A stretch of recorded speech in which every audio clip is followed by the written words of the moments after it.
नमस्कार, अपना एमपी देख रहे हैं आप। आपके साथ मैं हूं ललित प्रजापति। शुरुआत करेंगे दिल्ली से मिल रही बड़ी खबर के साथ। बीजेपी ने राष्ट्रीय कार्य समिति की घोषणा कर दी है। नरेंद्र सिंह तोमर इसमें शामिल किए गए, ज्योतिरादित्य सिंधिया भी इसमें शामिल है, वीरेंद्र खटीक भी इसमें शामिल है, नरोत्तम मिश्रा को भी इसमें शामिल किया गया है। बड़ी खबर आपको बता दें, बीजेपी राष्ट्रीय कार्य समिति की घोषणा कर दी गई है। मध्य प्रदेश का दबदबा बरकरार। नरेंद्र सिंह तोमर, ज्योतिरादित्य सिंधिया, वीरेंद्र खटीक, नरोत्तम मिश्रा, कैलाश विजयवर्गीय, इन्हें राष्ट्रीय कार्य समिति में जगह दी गई है। बड़ी खबर दिल्ली से।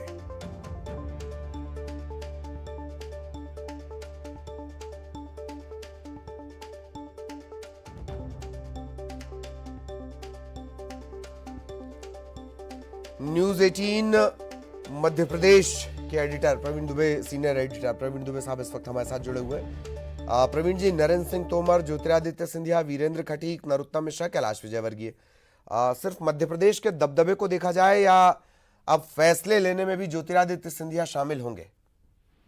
देखिए ललित, अगर इस तरह से परिभाषित किया जाए संगठन के लिहाज से, तो ये वो समिति है जिसे हम कह सकते हैं पूरी पार्टी है। ये समिति तय करती है कि क्या होना है और क्या नहीं होना है। मतलब ये राष्ट्रीय जो कार्य समिति है ये तय करती है पार्टी की दशा और दिशा। सबसे महत्वपूर्ण समिति यही है। और अगर उसमें, जैसे आप दबदबे का जिक्र कर रहे हैं, अगर उसमें ये सब नाम हैं ऊपर, तो हम ये मान सकते हैं कि भाई अब ये निर्णायक रोल में आ गए। ये लोग, ये जितने भी नाम आपने उच्चारित किए, ये सारे लोग उसमें निर्णायक भूमिका में आ गए। अब इसे हम ऐसे समझ सकते हैं कि इसके पहले थावरचंद गहलोत जो थे वो लगातार इसके मेंबर भी थे, इस समिति में रहते थे। अब चूंकि वो राज्यपाल बना दिए गए तो उसकी जगह मुझे लगता है कि वीरेंद्र खटीक उसी कौम, उसी जाति से आते हैं, उसके नेता हैं गुट के वर्ग के, तो उन्हें वहां पे प्रमोट किया गया। सिंधिया, हम देख ही रहे हैं कि उनका ओहदा लगातार पार्टी के अंदर जब से उन्होंने ज्वाइन किया वो बढ़ रहा है, तो उन्हें वहां होना ही था। नरेंद्र तोमर केंद्रीय मंत्री हैं और करीबी भी माने जाते हैं प्रधानमंत्री जी के भी और अमित शाह जी के भी। नरोत्तम एक नया नाम है जो जिसे हम कहें कि उनका रुतबा ज्यादा बढ़ा, उनका कद ज्यादा बढ़ा, कि अगर ये टॉप 50 के अंदर अगर ये नाम शामिल हैं, आप देखेंगे तो ये कहा जाएगा कि नरोत्तम को का एक तरह से कद बढ़ा ले जी। एक बात और प्रवीण जी जो इसको देखकर नजर आती है कि आगामी जो लोकसभा 2024 जो है वो साधने की पूरी तैयारी, और इन खासतौर पर जैसे आपने सिंधिया का जिक्र कर दिया, नरोत्तम मिश्रा साहब का आपने जिक्र किया, रणनीतिकार के तौर पर तो हम लगातार उन्हें देख ही रहे हैं। जी हाँ, बिल्कुल। आप देखिए कि यही तो तय करेगी। फिर इसी के बाद की बॉडी होती है, आप देखें कि उस ऑर्डर में भी लिखा है, एक बात की बॉडी होती है जिसमें विशेष आमंत्रित सदस्य होते हैं, जो प्रीमियम मेंबर हैं वो होते हैं। विशेष आमंत्रित सदस्य में सीएम होते हैं, राज्य के नेता प्रतिपक्ष होते हैं, एक्स सीएम होते हैं, डिप्टी सीएम होते हैं, ये पदेन होते हैं। तो उमा जी भी हैं उसमें अगर मध्य प्रदेश के संदर्भ में बात करूं, बाकी राज्यों के तो होंगे, हमारे यहाँ से अगर मैं बात करूं तो उमा जी हैं उसमें, शिवराज जी हैं ही। तो वो जो पुराने लोग हैं वो हैं सब साथ, वो तो पदेन उसमें होते ही हैं।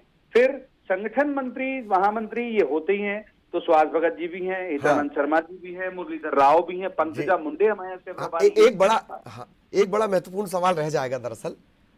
वो सवाल ये है कि कहीं ना कहीं आईएनसी, राष्ट्रीय कांग्रेस, ऐसा लगता है कि छवि बदलने की कोशिश कर रही है। पंजाब से लेकर तमाम घटनाक्रम, यूपी के लखीमपुर खीरी में जो घटनाक्रम आया, इधर अरुण यादव ने जो बातें कही ट्वीट के जरिए, तो क्या वो इफेक्ट भी नजर आता है? अब हमारे पास ज्योतिरादित्य सिंधिया है, अगर वहां पर राहुल गांधी है तो कुछ ऐसा? हालांकि बहुत ज्यादा मुझे लगता है कि उस योजना या उस प्लानिंग के तहत नहीं किया गया होगा। ये जरूर है कि अब हम पार्टी के संदर्भ में बात करें कि वो अब एमपी में डिसाइडिंग फैक्टर कौन, एमपी में कौन से लीडर हैं जिन्हें हम कह सकते हैं कि राष्ट्रीय स्तर के नेता। तो ये राष्ट्रीय स्तर का नेता मीडिया नहीं बनाता, राष्ट्रीय स्तर का नेता ऐसी जो नियुक्तियां होती हैं वो बनाती हैं, कि वो बताती। अब ये प्रभारी बनेंगे, यहीं से सीधे प्रभारी बन सकते हैं। तो आप अंदर कोई बड़ी बात नहीं कि नरोत्तम कहीं के इंचार्ज जनरल सेक्रेटरी बन के दिखें या कुछ भी बन के दिखें। तो कुल मिला के ये सर्वोच्च इकाई है पार्टी की। उस सर्वोच्च इकाई की टॉप 50 में अगर ये नाम आ रहे हैं तो इसके मायने हैं। मोटी मोटी बात यह है। जी जी, इसके बड़े मायने हैं। आप बने रहिएगा। अनूप हमारे सहयोगी इस वक्त हमारे साथ जुड़े हुए हैं। अनूप, कार्य समिति मध्य प्रदेश की के जो नाम हैं, अब ये माना जाए कि ये राष्ट्रीय कई नेता तो हालांकि पहले से भी हैं, लेकिन ये जो नए नाम हैं जो हम अभी बता रहे हैं, ये माना जाए कि मध्य प्रदेश का दबदबा भी बढ़ा है, उम्मीदें हैं 2024 को लेकर मध्य प्रदेश से। अनूप,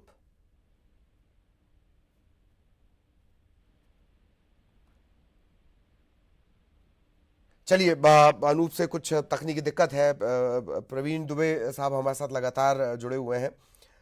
प्रवीण जी, ये दबदबा इसे लेकर अब 2024, और जैसा कि आपने जिक्र भी किया कि कोई अगर किसी जगह की जिम्मेदारी लेता हुआ नजर आए तो कहीं कोई चौंकने वाली बात नहीं होगी। इन सब के अलावा एक और खास बात कि आपने ज्योतिरादित्य सिंधिया का इशारा किया कि लगातार उनका कद बढ़ता जा रहा है। दरअसल ये भी देखने में आया है अब कि राहुल गांधी से जुड़े मसले, प्रियंका गांधी से जुड़े मसले, चूंकि लंबे अरसे तक सिंधिया का तजुर्बा उनके साथ काम करने का रहा है, तो रणनीति बनाने में वो बड़े महत्वपूर्ण हो जाएंगे अब सिंधिया। बिल्कुल ठीक कह रहे हैं ललित आप। और देखिए कि इसमें कोई भी नाम, अब पहले सिंधिया पे जिक्र करूं, इससे पहले मैं ये बता देता हूं, कैलाश जी पहले से हाँ। चार जनरल सेक्रेटरी थे कोलकाता के, तो वो तो थे ही उसमें। हाँ। सह कोषाध्यक्ष पहले से थे। ओम प्रकाश धुर्वे नेशनल सेक्रेटरी पहले से थे। तो ये नई नियुक्तियां नहीं, जो नए नाम है वो सिंधिया, वो वीरेंद्र खटीक, वो नरोत्तम और नरेंद्र तोमर, ये नाम जो है ये नए हाँ। इन हुए नाम है। ये कैलाश जी तो पहले से थे, तो जाहिर है कि कार्य समिति में थे ही। वो कार्य समिति में होते ही 4 जनरल सेक्रेटरी होते हैं, जैसे मैंने कहा कि सीएम होते हैं, डिप्टी सीएम होते हैं, प्रदेश अध्यक्ष होते हैं, बीटी शर्मा भी हैं उसमें। ये 4 नाम जो आने से, और जिसमें सिंधिया का खास तौर पर आप जिक्र कर रहे हैं, हाँ। तो बिल्कुल तय बात है कि भाई सिंधिया भी अब प्रमुख इकाई है बीजेपी की, और रणनीति बनाने में उनकी बड़ी भूमिका होगी। तो एक हम ये कह सकते हैं कि प्रमोट हुए बहुत जबरदस्त तरीके से ऊपर आके, और पार्टी की जो पूरी रणनीति है वो बनाने की जो अहम जो टीम है उसके मेंबर हैं ये लोग। जिस टीम में शुरुआत नरेंद्र मोदी से होती है, जिस टीम में लाल कृष्ण आडवाणी भी हैं, बाकी सारे लोग हैं, उसके अगर टॉप 50 में है तो इसके बड़े मायने। और नरोत्तम मिश्रा जी का भी उसमें नाम होना ये एक बड़ी बात है। जी जी, हालांकि एक उस पूरे संभाग में शक्ति संतुलन से जुड़ा सवाल रह गया, लेकिन उस सवाल को मैं आगे के लिए बचाए रख रहा हूं। बहुत बहुत शुक्रिया प्रवीण जी इस तमाम बातचीत, जानकारी और विश्लेषण के लिए। अनूप हमारे साथ जुड़े हुए हैं दिल्ली से। अनूप, मध्य प्रदेश का दबदबा लिस्ट में? नहीं, बिल्कुल। देखिए, हर क्षेत्र का प्रतिनिधित्व जो है वो ये कार्य समिति में दिया गया है, और बीजेपी के राष्ट्रीय अध्यक्ष ने न केवल राज्यों के प्रतिनिधित्व का ध्यान दिया बल्कि क्षेत्र के प्रतिनिधित्व का ध्यान दिया। और जिस तरीके से मध्य प्रदेश के नेताओं को तरजीह दी गई है, और आपको बता दूं कि ये जो कार्य समिति है वो सबसे पावरफुल बॉडी होती है, जो सारे फैसले बीजेपी का जो है वो लिया जाता है इसी कार्य समिति की बैठक में। और उस कार्य समिति की बैठक में जिन लोगों को सदस्य बनाया जाता है, आप कह सकते हैं कि वो काफी पावरफुल कहे जा सकते हैं। और जिस तरीके से नरेंद्र सिंह तोमर जो कि केंद्रीय मंत्री हैं, उनका नाम है। इसके अलावा ज्योतिरादित्य सिंधिया, सबसे बड़ी बात है कि जिस तरीके से कांग्रेस से ज्योतिरादित्य सिंधिया को शामिल कराया गया बीजेपी में, और पिछले दिनों ही आपने देखा कि उन्हें कैबिनेट में भी शामिल कराया गया और अहम पोर्टफोलियो दिया गया, तो ऐसे में कहा जा सकता है कि उनके कद को बढ़ाया गया है। और पार्टी में अब जहां पर फैसला लिया जाएगा, एक बड़े स्तर का फैसला लिया जाएगा, उसमें भी उनको शामिल कर लिया गया। अब तक सरकार में उनको बड़ी पोजीशन दी गई थी, अब जो संगठन है उसमें भी बड़ा पद कह सकते हैं, ओहदा। इसके अलावा नरोत्तम मिश्रा है, इसके अलावा वीरेंद्र खटीक है। तो ये कह सकते हैं कि एक प्रतिनिधित्व जो है वो मध्य प्रदेश को इस कार्य समिति में मिला है। जी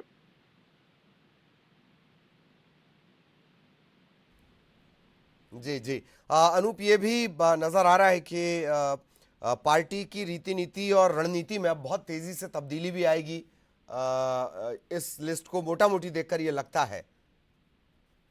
देखिए, बीजेपी ने और खासतौर से कहें पार्टी अध्यक्ष जेपी नड्डा ने बहुत आमूल चूल परिवर्तन नहीं किया। अगर आप ऊपर के नामों को ध्यान से देखें तो वही नाम है। इसमें परंपरागत तरीके से लालकृष्ण आडवाणी को शामिल किया गया, मुरली मनोज जोशी, ये लोग ऐसे हैं जिनका हमेशा से जो पार्टी जो है उनके अनुभव का फायदा उठाती रही है, प्रधानमंत्री हैं। बहुत ज्यादा तब्दीली नहीं की गई है। देखिए नरेंद्र सिंह तोमर मध्य प्रदेश के बड़े नेता हैं, उनको शामिल कराया गया, तो ये वो इस कार्य समिति में है, तो बहुत बड़ी तब्दीली नहीं है। एक ढर्रे से, एक विचारधारा से ये पार्टी जी चलती है।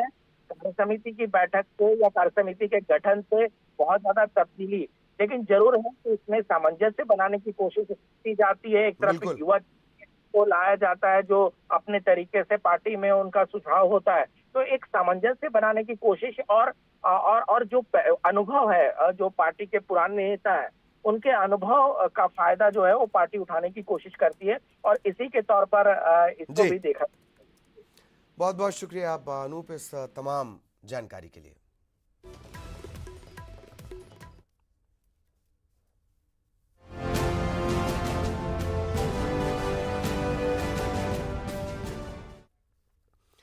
और अब उपचुनाव के रण की बात करेंगे। मध्य प्रदेश में 1 लोकसभा 3 विधानसभा सीटों पर होने वाले विधानसभा उपचुनाव के लिए बीजेपी ने अपने उम्मीदवारों के नाम का ऐलान कर दिया है। 4 सीटों के लिए जिन 4 चेहरों पर भरोसा जताया गया, खंडवा लोकसभा सीट से ज्ञानेश्वर पाटिल है, रैगांव विधानसभा सीट से प्रतिमा बागरी, पृथ्वीपुर विधानसभा सीट से शिशुपाल यादव, जोबट विधानसभा सीट से सुलोचना रावत के नाम का ऐलान किया गया है। नामांकन की आखिरी तारीख है 8 अक्टूबर। बीजेपी ने पहले ही साफ कर दिया था कि नवरात्र के शुभ मुहूर्त में उम्मीदवारों के नाम का ऐलान रहेगा। पहले दिन ही बीजेपी उम्मीदवारों के नाम सामने आए हैं।